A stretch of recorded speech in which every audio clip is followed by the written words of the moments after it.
Number देखिए, 4 number भी इसी तरह से देखिए, यहाँ भी x माइनस वन है बटा में, यहाँ भी x माइनस वन, यहाँ भी y माइनस टू है, यहाँ भी y माइनस टू, तो यहाँ भी आप मान सकते हैं। ठीक है, माना क्या लेंगे, 1/x माइनस वन को a मान लीजिए और 1/y माइनस टू को b मान लीजिए। समझ गए? यानी ऊपर आ जाएगा आपका 5a है ना, और प्लस में b, इसका वैल्यू तो टोटल का b है ना, और बराबर में है आपका बराबर में आपका 2, तो ये समीकरण 1 हो जाएगा। यहाँ पे उसी तरह से हो जाएगा 6a माइनस 3b बराबर में 1, ये समीकरण 2 हो जाएगा। समीकरण 1 में 3 से गुना कर दिया, समीकरण 2 में 1 से लिखेंगे, तब b वाला सेम हो जाएगा। समीकरण 1 में 3 से तथा समीकरण 2 में 1 से गुणा करने पर, 1 से गुणा करने पर, चलिए गुणा करिए तो क्या हो जाएगा, यहां से आपका आ जाएगा 15a, ठीक है, और प्लस में 3b बराबर 6, इसको तो वही रखेंगे 6a माइनस 3b बराबर में 1। यहाँ देखिए प्लस माइनस में पहले से ही कट जाएगा, यहाँ से 15 और 6 21 हो जाएगा, और बराबर में 6 1 7 हो जाएगा, यानी a बराबर 7/21 कट जाएगा, 1/3 आ जाएगा, यानी कि a का मान यहाँ से कितना आ गया, 1/3। a का मान समीकरण 1 या 2 में रखेंगे ना, तो लिखेंगे a का मान समीकरण 1 में रखने पर, तो समीकरण 1 आपका क्या है, तो समीकरण 1 है आपका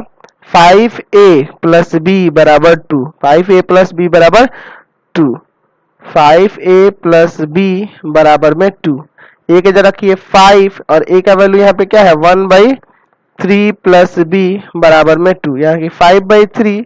और प्लस b बराबर में 2, यानी कि यहाँ से आप लिख सकते हैं b बराबर 2 माइनस 5/3। एलसीएम ले लें, क्या एलसीएम लिए 3 तो हो जाएगा 6 माइनस 5, यानी कि b का मान आ जाएगा 1/3, सॉरी 1/3 समझ रहे हैं ना। अब आपको तो a और b निकालना, x और a b तो निकालना नहीं था, x और y निकालना है, तो ऊपर आपको याद है यहाँ माने हुए हैं 1/x माइनस 1 बराबर a और 1/y माइनस 2 बराबर b, तो यहाँ लिखते हैं,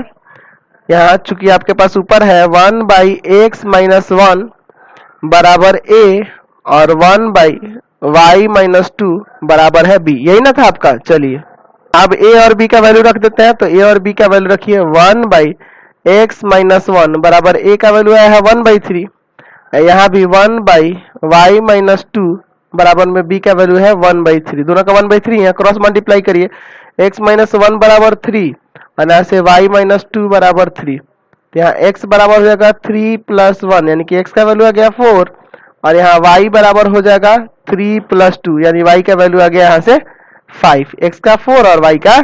5, यहाँ से आपका निकल गया। अब चलिए अगर चाहे ना आप इसको तो डायरेक्ट भी बना सकते हैं, इसको समीकरण 1 मान लीजिए, इसको 2 मान लीजिए, इसमें 3 से गुना कर दीजिए और इसमें 1 से गुना करिए, सिंपल है, हो जाएगा 15/x माइनस 1 और प्लस 3/y माइनस 2 बराबर में 6, यहाँ उसी तरह 6/x माइनस 1 से गुना करेंगे तो कोई फर्क थोड़ा पड़ेगा, माइनस 3/y माइनस 2 और बराबर में 1, इसको काट दीजिए, यहाँ कितना आएगा 15 और 6 21/x माइनस 1 बराबर यहाँ से कितना आ जाएगा 6 1 7, समझ गए। अब देखिए यहाँ कुछ नहीं है तो 1 डाल सकते हैं और क्रॉस मल्टीप्लाई करिए, तो 7 इंटू एक्स माइनस 1 बराबर में 21, यानी कि x माइनस 1 बराबर 21/7 कट जाएगा 3 बार में। अब चलिए यही एक उधर जाकर जुड़ जाएगा ना, तो 3 1 4 हो जाएगा, x का मान 4 आ गया। अब लिखेंगे x का मान समीकरण किसी में रख देते हैं 1 में रखने पर, तो समीकरण 1 आपका है क्या, तो समीकरण 1 में है आपका 5/x minus 1 plus 1/y minus 2 बराबर 2, यहाँ रख देते हैं 5/x minus 1 plus 1/y minus 2 बराबर 2, यही ना है आपका। तो x की जगह क्या रखना है आपको 4 रखना है। चलिए 5/x की जगह क्या रखना है 4 माइनस 1 प्लस 1/y माइनस 2 बराबर 2, यानी कि 5/3 हो जाएगा और प्लस 1/y माइनस 2 बराबर 2, यानी 1/y माइनस 2 बराबर 2 माइनस 5/3 हो जाएगा। चलिए यहाँ से अब आगे सॉल्व करते हैं, तो 1/3 y माइनस टू बराबर एलसीएम लीजिए यहाँ से 3 3 दूना 6 minus 5 1 by y minus two बराबर 1/3 क्रॉस मल्टीप्लाई करेंगे y माइनस टू बराबर 3